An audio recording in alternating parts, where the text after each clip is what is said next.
Handyman cleaning, plumbing services కాలిఫోర్నియాలో ఎక్కడైనా ఎప్పుడైనా. Contact insta service. For instant booking and offers visit instaservice.com. భారతీయులకు America big shock. Visa renewal నిబంధనల్లో భారీ మార్పులు. 12 నెలల్లోపు ముగిసే వారికే దరఖాస్తుకు ఛాన్స్. 41 దేశాలపైన ట్రావెల్ బ్యాన్ ప్రతిపాదనలు. H1B వీసాదారులు అమెరికా దాటి వెళ్లొద్దని హెచ్చరిక.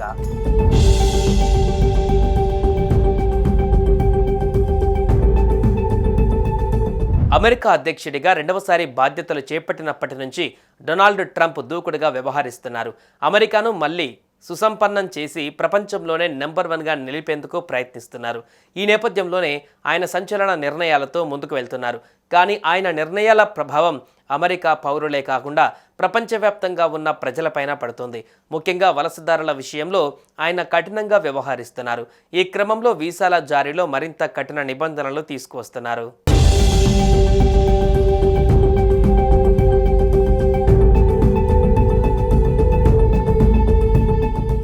H1B వీసాదారులు, వారి భాగస్వాములు, అంతర్జాతీయ విద్యార్థులు, గ్రీన్ కార్డుదారులకు యుఎస్ ఇమిగ్రేషన్ అటార్నీలు ట్రావెల్ అడ్వైజరీ జారీ చేస్తున్నారు. ప్రపంచవ్యాప్తంగా 41 దేశాలపైన ట్రంప్ ట్రావెల్ బ్యాన్ ప్రతిపాదనలు తెరపైకి తీసుకువచ్చిన విషయం తెలిసిందే. ఈ నేపథ్యంలో రెన్యువల్ కోసం వీరు వారి దేశాలకు వెళ్తే తిరిగి అమెరికాకు రావడం కష్టతరం అవుతుందని పేర్కొన్నారు.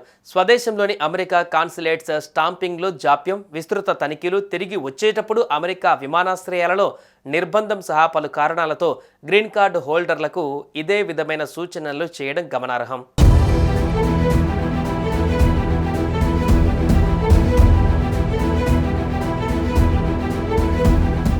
ప్రస్తుతం అమెరికా దాటి వెళ్లాలనుకునే విదేశీయులు, ముఖ్యంగా H1B visa, F1 visa renewal కోసం వెళ్లేవారు 1-2 సార్లు ఆలోచించుకోవాలని సీటెల్ ఇమిగ్రేషన్ అటార్నీ కృపా ఉపాధ్యాయ్ సూచించారు. ఇంటర్వ్యూ మినహాయింపు వీసాదారులకు యుఎస్ ఇమిగ్రేషన్ డిపార్ట్మెంట్ అర్హతలలో మార్పులు చేసింది. గతంలో దరఖాస్తుదారులు ఏదైనా కేటగిరీలో వలసేతర వీసా పొంది గడువు ముగిసిన 48 నెలల్లోపు దరఖాస్తు చేసుకుంటే ఇంటర్వ్యూ నుంచి మినహాయింపు ఉండేది. కానీ సవరించిన నిబంధనల ప్రకారం 12 నెలల్లోపు గడువు ముగిసిన వలసేతర వీసాదారుల దరఖాస్తుదారులకు మాత్రమే అనుమతిస్తున్నారు. అందువల్ల F1 వీసా ఉన్న ఇంటర్నేషనల్ స్టూడెంట్స్ H1B వీసాదారులు ఇంటర్వ్యూ స్లాట్ కోసం వేచి ఉండాలని ఉపాధ్యాయ్ చెప్పారు.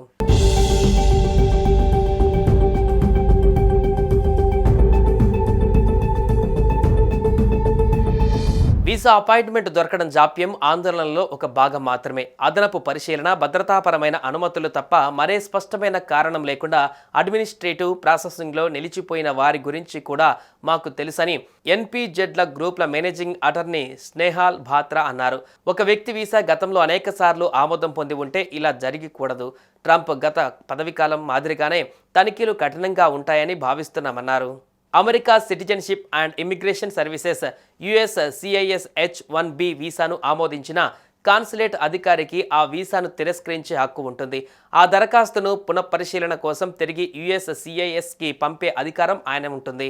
ఇలాంటి పరిస్థితులలో వెలుపల ఉన్న ఉద్యోగులు అమెరికాకు తిరిగి రావడానికి కష్టంగా మారుతుంది అని ఉపాధ్యాయ్ పేర్కొన్నారు. ప్రయాణం అనివార్యమైతే ఒకవేళ స్టాంపింగ్ జాప్యం జరిగినా ఆటంకం లేకుండా వీసాదారులు వారి యాజమాన్యాలు స్వదేశం నుంచి పనిచేసుకునేలా ప్రణాళికలు వేసుకోవాలి అని immigration.com managing attorney Rajiv S. Khanna వ్యాఖ్యానించారు.